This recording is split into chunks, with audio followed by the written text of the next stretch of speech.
بسم اللہ الرحمن الرحیم الحمد للہ رب العالمین والعاقبۃ للمتقین والصلاة والسلام علی سید الانبیاء والمرسلین وعلی آلہ واصحابہ اجمعین اما بعد۔ ناظرین و سامعین، السلام علیکم ورحمۃ اللہ تعالی وبرکاتہ۔ میں سید شاہد امین حسینی،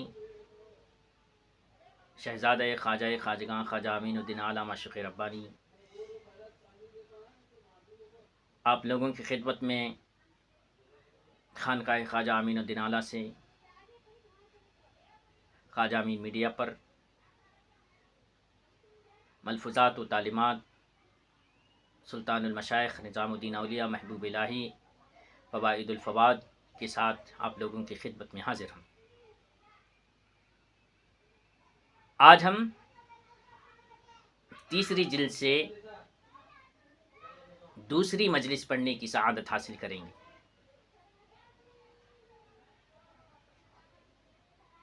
حضرت خواجہ امیر حسن اعلیٰ سجزی رحمۃ اللہ تعالی علیہ فرماتے ہیں، دوسری جلد اسی سال ماہ حج یعنی ذی الحجہ کی 12ویں تاریخ منگل کو قدم بوسی کا شرف ہاتھ آیا۔ بہت لوگ خواجہ ذکرہ اللہ تعالی بالخیر کی خدمت میں بیٹھے ہوئے تھے۔ ان میں سے بعض کو سائے میں جگہ نہیں ملتی تھی، دھوپ میں بیٹھ گئے تھے۔ بعض کو سائے میں جگہ نہیں ملی تھی، دھوپ میں بیٹھ گئے تھے۔ حضرت نے دوسرے لوگوں سے کہا کہ اور قریب قریب ہو کر بیٹھو، اور قریب قریب ہو کر بیٹھو۔ ان لوگوں کے لیے بھی جگہ نکل آئے، کیونکہ دھوپ میں تو وہ بیٹھتے ہیں اور جلتا میں ہوں۔ اللہ اپنے پاس آنے والوں سے محبت حد درجے کی انتہا۔ فرماتے ہیں کہ آنے والا اگر دھوپ میں وہ بیٹھتا ہے تو نظام الدین اولیاء محبوب الہی فرماتے ہیں کہ جلتا میں ہوں۔ مریدوں سے، محبین سے، اپنے پاس آنے والوں سے، مخلوق خدا سے صوفیاء کی محبت کا انداز ہی نرالا ہے کہ مخلوق خدا میں سے کسی کو تکلیف پہنچے تو وہ تکلیف کہتے ہیں کہ وہ اسے تکلیف نہیں پہنچی بلکہ مجھے تکلیف پہنچی ہے۔ مخلوق خدا کی تکلیف کو وہ اپنی تکلیف سمجھتے ہیں۔ یہی صوفیاء کرام کا مشن رہا ہے، یہی صوفیاء کرام کی خواجگان چشت کی عادت کریمہ رہی ہے۔ بہرحال اسی کے مناسب حال حکایت بیان فرمائی کہ بدایوں میں ایک بزرگ تھے جن کو شاہی معتاب رحمۃ اللہ تعالی علیہ کہا جاتا تھا۔ شیخ شاہی معتاب کہا جاتا تھا۔ ایک دفعہ دوست انہیں ایک پکنک کے لیے یعنی سیر و تفریح کے لیے باہر لے گئے اور کھیر پکائی۔ جب کھانا سامنے لایا گیا تو خواجہ شاہی معتاب بولے کہ اس کھانے میں خیانت ہوئی ہے، اس کھانے میں خیانت ہوئی ہے۔ شاید 2 آدمیوں نے اس میں سے کچھ دودھ دوستوں کے سامنے لانے سے پہلے پی لیا تھا، اور یہ درویشوں میں بہت بڑی خطا سمجھی جاتی تھی۔ دودھ لایا گیا تو کھیر لائی گئی تو اس سے پہلے 2 لوگوں نے پی لیا، تو یہ جو ہے درویشوں میں بڑی خطا سمجھی جاتی ہے۔ الغرض جب خواجہ شاہی نے کہا کہ ایسا کیوں ہوا کہ دوستوں کے سامنے کھانا لانے سے پہلے کسی نے اس میں سے کچھ کھا لیا، تو وہ بولے کہ دیگ میں سے دودھ ابل کر باہر گر رہا تھا، ہم نے تو باہر گرنے والے دودھ کو لیا ہے، اس کا کیا کرتے، گرنے دیتے؟ ناچارہ اسے پی لیا۔ انہوں نے کہا کہ دودھ ابل کر گر رہا تھا، ہم نے گرنے نہیں دیا بلکہ پی لیا۔ خواجہ شاہی نے کہا نہیں، اس طرح دودھ پینا غلط تھا، اس طرح دودھ پینا غلط تھا، بہتا تھا تو بہنے دیتے، چنانچہ ان کا یہ عذر نہیں سنا گیا۔ وہ پیچھے چلے گئے، وہ پیچھے چلے گئے، وہاں دھوپ تھی، دھوپ میں کھڑے ہو گئے، دھوپ میں کھڑے ہو گئے، یہاں تک کہ ان کا پسینہ بہہ کر گرنے لگا۔ دھوپ میں اتنی دیر کھڑے رہے کہ پسینہ بہہ کر نکلنے لگا۔ اس وقت خواجہ شاہی نے کہا کہ حجام کو بلاؤ، حجامہ کرنے والے کو بلاؤ۔ پوچھا گیا آپ کیا کریں گے؟ جواب دیا جس قدر پسینہ میرے دوستوں کا بہا ہے اس سے کہوں گا کہ اتنا خون میرا نکال دے۔ یعنی وہ جو دو لوگ تھے وہ جا کے دھوپ میں کھڑے رہے، پسینہ گرا، تو آپ نے فرمایا کہ حجامہ کرنے والے حجام کو بلاؤ تاکہ میں اپنا اس قدر خون نکالوں گا جس قدر ان کا پسینہ بہا ہے۔ خواجہ ذکرہ اللہ تعالی بالخیر جب اس بات پر پہنچے تو ارشاد فرمایا شاد باش، محبت ہو تو ایسی ہو، انصاف کا خیال رکھا جائے تو اس طرح رکھا جائے۔ واہ، واقعی اللہ والے، نیکوکار، نیک بندے اسی طرح ہوتے ہیں کہ ایسی محبت ہوا کرتی تھی اور ایسا انصاف کا خیال، اس طرح انصاف کا خیال رکھا جاتا تھا۔ ان کی بزرگی کے بارے میں حکایت بیان فرمائی کہ وہ کتنے بڑے بزرگ تھے، ان کا حال کیا تھا، اس کے بارے میں فرمایا۔ ایک دفعہ شیخ نظام الدین ابو المؤید رحمۃ اللہ تعالی علیہ کو بیماری لاحق ہوئی۔ نظام الدین ابو المؤید یہ بھی بہت بڑے اللہ والے گزرے ہیں، انہیں بیماری ہوئی تو انہوں نے شاہی معتاب کو بلوایا اور بولے کہ ذرا دعا کرو تاکہ میری بیماری صحت میں بدل جائے، میری بیماری صحت میں بدل جائے، مجھے شفایابی حاصل ہو جائے۔ خواجہ شاہی نے عذر کیا کہ آپ تو خود بزرگ ہیں، مجھ سے یہ فرمائش کیا کرتے؟ لحاظ بزرگوں کا ایک دوسرے کے ساتھ، ایک بزرگ دوسرے بزرگ سے کہہ رہے آپ دعا کر دیں تو دوسرے بزرگ کہتے ہیں آپ ہی تو بزرگ ہیں، میں کیا دعا کروں۔ یہ ان کا آپس میں یہ اخلاق تھا۔ آج کل کا حال تو اللہ کی پناہی ہے۔ بہرحال میں تو ایک بازاری آدمی ہوں، مجھ سے اس بارے میں کچھ نہ کہیں۔ آپ فرماتے ہیں مجھ سے فرمائش کیا کرتے ہیں، میں تو ایک بازاری آدمی ہوں، مجھے اس بارے میں کچھ نہ کہیں۔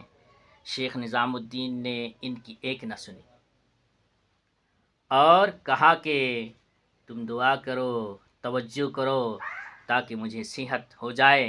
اس پر وہ بولے اچھا تو پھر میرے دو دوستوں کو بھی بلا لیجیے۔ کہا کہ ٹھیک ہے۔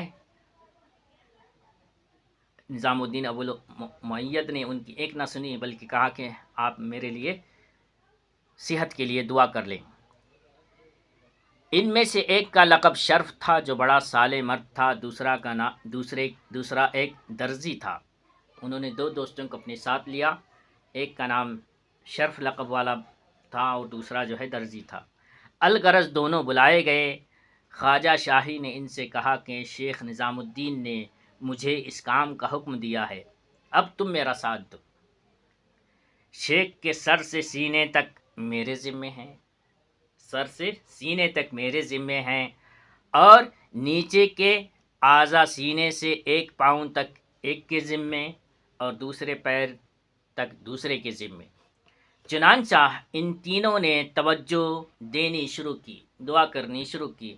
شیخ نظام الدین ابو المؤید کی بیماری صحت سے بدل گئی۔ بیمار تھے تو انہوں نے دعا کرنی شروع کر دی تو ان کی بیماری میں افاقہ پڑتا گیا اور وہ صحت یاب ہو گئے، بزرگوں کی دعا کا اثر۔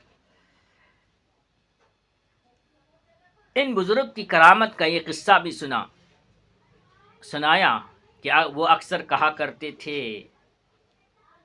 خواجہ شاہی محتاب کہا کرتے تھے، جس کسی کو میری وفات کے بعد کوئی مہم پیش آئے، کوئی کام آ جائے، مشکل کام آ جائے، تو اس سے کہو کہ 3 روز میری زیارت کے لیے آئے، 3 روز میری زیارت کے لیے آئے۔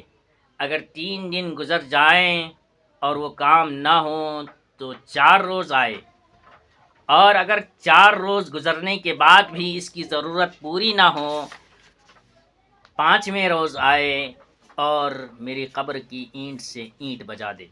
اللہ اکبر! کیا کریں؟ آپ فرماتے ہیں کہ میری قبر پہ 3 دن تک آئے، 3 دن میں اگر کام نہیں ہوا تو چوتھے دن آئے، چوتھے دن میں اگر کام نہ ہو تو میری قبر کی اینٹ سے اینٹ بجا کر چلا جائے۔ اللہ اکبر! یعنی ان کا یہ بات کہنا کہ ان کے پاس اگر آئیں گے، ان کی قبر کی زیارت کریں گے 3 دن 4 دن، تو ضرور بضرور اللہ تبارک و تعالیٰ اس کے مقصد میں، اس کے مہم میں اسے کامیابی عطا کرتا ہے۔ اولیاء کی شان بڑی نرالی ہوتی ہے کہ ان کے آستانِ کرم کا حال ہی، ان کے آستانوں کا حال ہی بڑا نرالا ہوا کرتا ہے، اور ان کے آستانے مستجاب الدعوات ہوا کرتے ہیں، ان کے آستانے، ان کی درگاہیں بڑی مستجاب ہوا کرتی ہیں، وہاں دعائیں قبول ہوتی ہیں۔ پھر فرمایا انبیاء اور اولیاء کی عصمت کا ذکر نکلا۔ انبیاء اور اولیاء کی عصمت کا ذکر نکلا۔ عصمت کا مطلب گناہوں سے محفوظ رہنا۔ ارشاد ہوا کہ انبیاء معصوم ہیں، اور فقراء کے نزدیک اولیاء بھی معصوم یعنی محفوظ ہیں، لیکن ان دونوں میں فرق ہے، ان دونوں میں فرق ہے۔ انبیاء واجب العصمت ہیں، انبیاء واجب العصمت ہیں، یعنی انبیاء لازمی معصوم ہوتے ہیں، انبیاء لازمی معصوم ہوتے ہیں، یعنی وہاں انبیاء کی زندگی میں گناہ، غلطی، خطا کا کوئی تصور ہی نہیں ہوتا ہے، وہ کر ہی نہیں سکتے ہیں، معصوم ہوا کرتے ہیں۔ اور اولیاء جائز العصمت، اولیاء معصوم یعنی محفوظ بھی ہو سکتے ہیں۔ اولیاء، انبیاء کا حال واجب العصمت، لازمی، ضروری ہوتے ہی ہیں، لیکن اولیاء معصوم ہو بھی سکتے ہیں، ایسا ہے۔ بہرحال حضرت خواجہ محتاب رحمۃ اللہ تعالی علیہ کا قصہ سنا، بڑی ہی باعظمت شخصیت آپ تھے، اور محبوب الہی نے ان کا تذکرہ فرمایا، ان کے آستانے کی بڑی برکتیں ہیں۔ ہم دعا کرتے ہیں اللہ تبارک و تعالیٰ سے، اللہ تبارک و تعالیٰ ہمیں بزرگوں کے آستانوں کا ادب کرنے اور ان آستانوں سے ہمیں اپنے آپ کو فیضیاب کرانے کی توفیق عطا فرمائے۔ اور پھر ہم دعا کرتے ہیں اللہ تبارک و تعالیٰ سے، جو کچھ ہمارے کہنے اور سننے میں، بولنے اور سمجھنے میں جو کچھ غلطیاں، خامیاں ہوئیں، اللہ تبارک و تعالیٰ اپنے حبیب علیہ الصلاۃ والسلام کے صدقے ہماری غلطیوں کو، خامیوں کو معاف فرمائے۔ ہماری یہ فوائد الفوائد کی تیسری جلد سے دوسری مجلس ختم ہوا چاہتی ہے۔ وآخر دعوانا ان الحمد للہ رب العالمین۔ السلام علیکم ورحمۃ اللہ تعالی وبرکاتہ۔